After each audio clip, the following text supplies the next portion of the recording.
നമസ്കാരം. ഈ കഴിഞ്ഞ 2 ദിവസം മുമ്പ് വരെ എമ്പുരാൻ സിനിമ റിലീസാകുന്നതിൻ്റെ ആഘോഷങ്ങളായിരുന്നു. എന്നാൽ ഇന്നലെയും മിനിഞ്ഞാന്നുമായിട്ട് എമ്പുരാൻ സിനിമയിൽ വളരെയേറെ ചർച്ചാ വിഷയമായ തിരക്കഥയെപ്പറ്റിയുള്ള ചർച്ചകളാണ് സോഷ്യൽ മീഡിയ വഴിയും പത്രമാധ്യമങ്ങൾ വഴിയും നടന്നുകൊണ്ടിരിക്കുന്നത്. ഒപ്പം തന്നെ സിനിമ വീണ്ടും സെൻസറിന് വിധേയമായി 6-7 കട്ടിങ്ങുകൾ ചെയ്യേണ്ടി വന്നു. ആദ്യത്തെ സെൻസർ ബോർഡ് വേണ്ട വിധം ശ്രദ്ധിച്ചിട്ടില്ല എന്നിങ്ങനെ ഒട്ടനവധി പരാതികളാണ് ഇവിടെ ചർച്ചാ വിഷയമായി കേരളത്തിൽ ഉടനീളം ചർച്ച ചെയ്തുകൊണ്ടിരിക്കുന്നത്.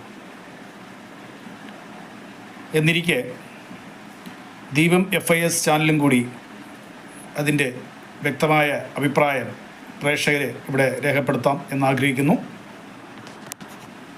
ഓരോ വ്യക്തികൾക്കും അവരവരുടേതായ രാഷ്ട്രീയ ദീർഘവീക്ഷണമുണ്ട്, ചിന്തയുണ്ട്, ചായ്വുണ്ട്. അതനുസരിച്ചാണ് അവരുടെ അഭിപ്രായങ്ങൾ രേഖപ്പെടുത്തുക. എനിക്കുമുണ്ട് രാഷ്ട്രീയ ചായ്വ്. എമ്പുരാൻ സിനിമയുടെ പ്രധാന പ്രൊഡ്യൂസേഴ്സ് എന്ന് പറയുന്നത് ലൈക്കയാണ്. ലൈക്ക ഏറ്റവും ഒടുവിൽ അവത്തിൽ നിന്നും പിന്മാറുകയും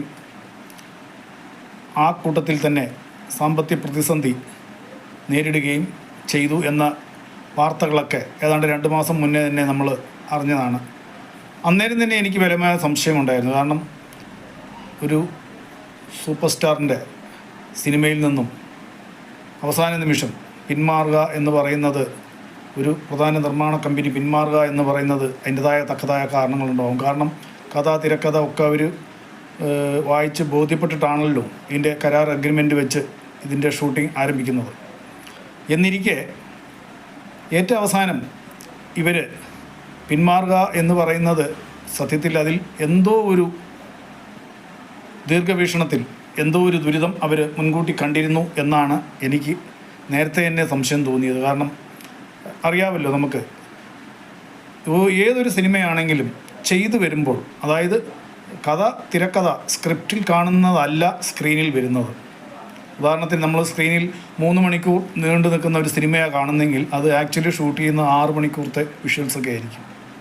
പണ്ടൊക്കെ ഫിലിമുകളായിരുന്നു, അന്നേരം ഒരു ലിമിറ്റ് ഉണ്ടായിരുന്നു. ഇന്നിപ്പോൾ ഫിലിമുകളല്ല.